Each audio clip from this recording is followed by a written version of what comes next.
What's going on, everyone? Today we are taking a look at the DRC 110 scale RC car.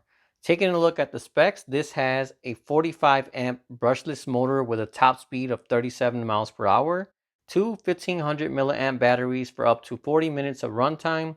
It's IPX4 waterproof and has a 2.4 gigahertz controller which can control the car at up to 328 feet.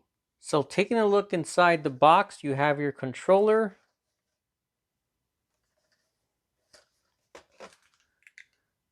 your battery charger, a bunch of extra parts, your extra battery, which looks like it has 3 cells inside of it, your manual, and then of course the car itself. Alright, so taking a look at the car itself, this is definitely a nice sized car. It's not too small where it's going to be boring to use, but it's also not too big that it would get in the way or be hard to store. Coming to the front, you have functional headlights that work when the car is on. Then you have these nice and beefy tires, which should help this car ride through rough terrain as well. The frame does feel pretty thin, so hopefully it holds up without any issues, but we'll go ahead and find that out shortly.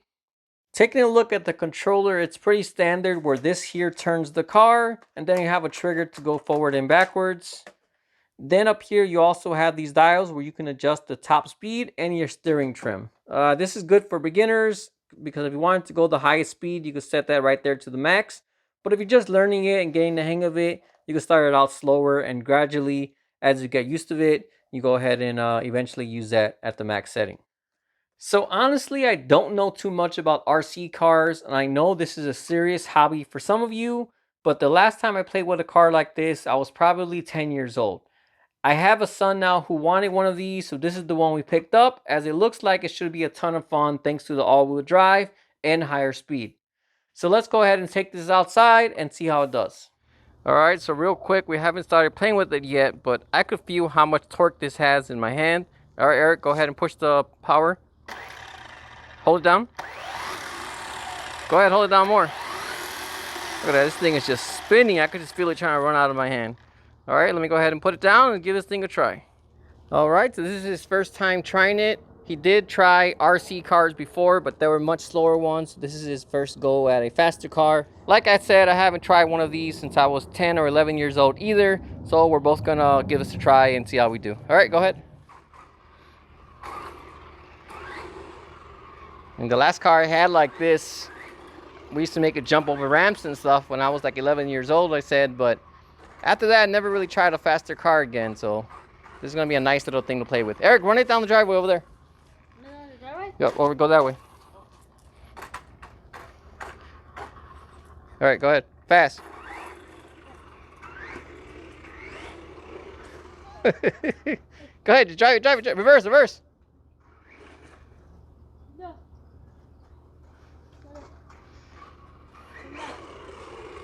He's a little zigzaggy right now. Oh, he crashed into the wall. Try to put it straight. Put it straight. No, oh. Hold on. Okay. So like I said earlier, let me see this. Since it's going too fast right now, he's not really used to it. So he can get the hang of it. We can go ahead and turn this down. And now it's going to limit the speed. I set it at 50%. So now it's not going to go as fast, but it should let him control it a little better. It still seems to be going pretty quick, right? Oh. So I don't know what's the deal with that. Maybe put it all the way down. Let's see what happens. All right, so we got the speed dial. Turn all the way to 0. See what happens. Even on the very slowest speed, it's still pretty fast.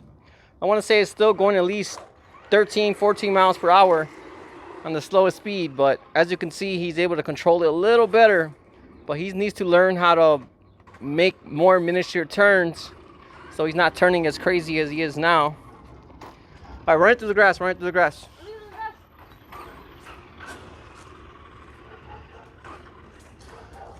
Full speed ahead. All right, so now I'm gonna try it instead of my son. I have him filming it, and this thing got some serious torque. It could go over here and pop wheelies. Look at this.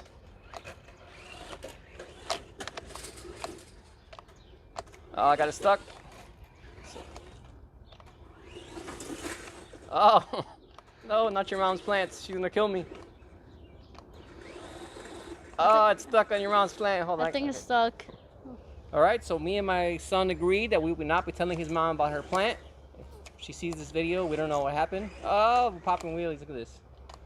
So if you just go one way and then go the other way. Oh my god. You just rammed it. Drifting! Drifting! Oh. Drifting! Drifting! Not only are we drifting, but he's lifting off the ground as well. This is what people do at the car shows nowadays. They just do this all day and expect everyone to be impressed. Not impressive in your real car, but very, No! very impressive for an RC. Okay, we gotta go rescue him. All right, so my initial concern was that this shell was gonna be too weak to take a beating, but as you can see, we flipped it over, crashed it many times, and we do not have any damage on the outer shell, so Yeah. I guess it's thin just to be flexible. All right, so like I said, we're new at RC cars of this speed, so we're not really sure. We're kind of learning this as we go, but we both just figured out how to drift it. So you just want to go forward and then slam on the reverse, and then basically that'll drift it. So go ahead and show us the drifting skills. This is not my drifting skills. All right, go again. All right, so you got a nice little stop and drift.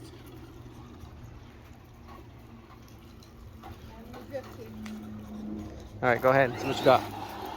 Oh, that was a nice little drift. Oh, by the way, these tracks here are from that little car driving too fast. No, I'm just kidding. Actually, these are people went to our yard to work on some trees back here, and they kind of drove their big tractor. So that's not from him. Would have been very impressive if it was, but it's not from that little car. All right, so unfortunately, we don't have a ramp or anything to try this out. That would have been great if we did, but this thing definitely catches some air, so I think I'm going to have to order me a ramp so we can have some more fun with this. But as you can see, it definitely works well. Lots of torque, lots of speed. Doesn't seem to be giving up when it rams and crashes into stuff. I got no cracked parts or anything messed up on the car.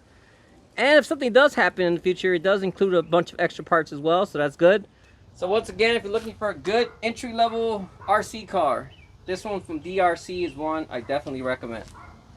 Alright, well that about wraps up this video. As usual, if you have any questions at all, feel free to drop me a comment. Otherwise, thanks for watching, and I'll see you all next time. Now we're going to go back to playing with this a little more. Yay!